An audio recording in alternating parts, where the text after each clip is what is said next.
नमस्कार दोस्तों, कैसे हैं आप सब। चलिए शुरू करते हैं आज एक बहुत ही अच्छी कहानी, एक बढ़ई और लोहार की कहानी। एक बार की बात है, एक बढ़ई था। वह दूर किसी शहर में एक सेठ के यहाँ काम करने गया। एक दिन काम करते करते उसकी आरी टूट गई। बिना आरी के वह काम कर नहीं सकता था और वापस गांव लौटना भी मुश्किल था। इसलिए वह शहर से सटे एक गांव में पहुंच गया। इधर उधर पूछने पर उसे एक लोहार का पता चला। वह उस लोहार के पास गया और बोला, भाई, मेरी आरी टूट गई है, तुम इसे एक अच्छी सी आरी बना दो। लोहार बोला, बना दूंगा, पर इसमें थोड़ा समय लगेगा। तुम कल इसी वक्त आकर मुझसे ये आरी ले जाना। बढ़ई को तो बहुत जल्दी थी, तो उसने कहा, भाई, कुछ पैसे थोड़े ज्यादा ले लो, पर मुझे आरी अभी बना कर दे दो। बात पैसे की नहीं है भाई, अगर मैं इतनी जल्दबाजी में औजार बनाऊंगा तो मुझे खुद उससे संतुष्टि नहीं मिलेगी। मैं औजार बनाने में कभी भी अपनी तरफ से कोई कमी नहीं रखता। लोहार ने उसे समझाया। बढ़ई तैयार हो गया और अगले दिन आकर अपनी आरी ले गया। आरी बहुत ही अच्छी बनी थी। बढ़ई पहले की अपेक्षा आसानी से पहले से बेहतर काम कर पा रहा था। बढ़ई ने खुशी से यह बात अपने सेठ को बताई और लोहार की खूब सारी प्रशंसा की। सेठ ने भी आरी को करीब से देखा। इसके कितने पैसे लिए उस लोहार ने तुमसे? सेठ ने उस बढ़ई से पूछा। 10 रुपए लिए। सेठ ने मन ही मन सोचा, शहर में इतनी अच्छी आरी के तो कोई भी 30 रुपए देने को तैयार हो जाएगा।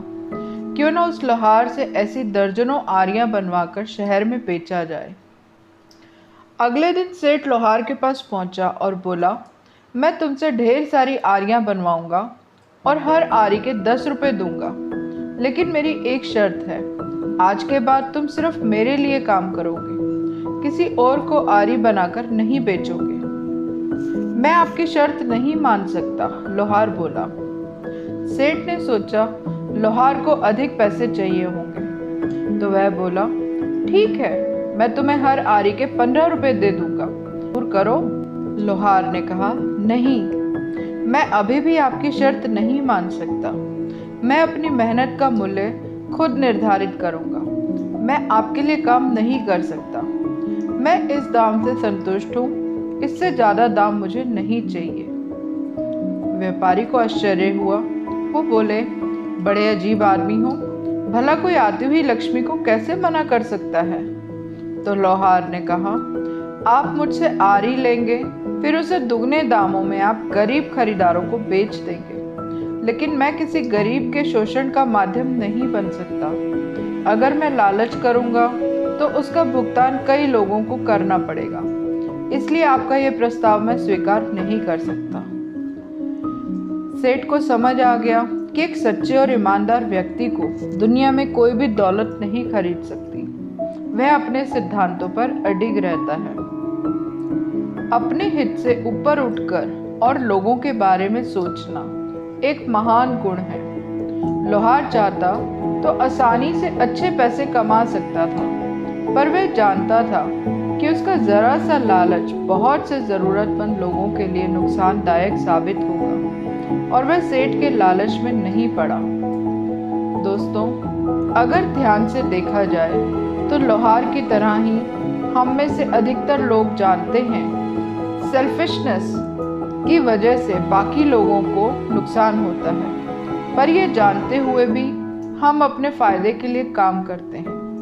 हमें अपने बिहेवियर को बदलना होगा।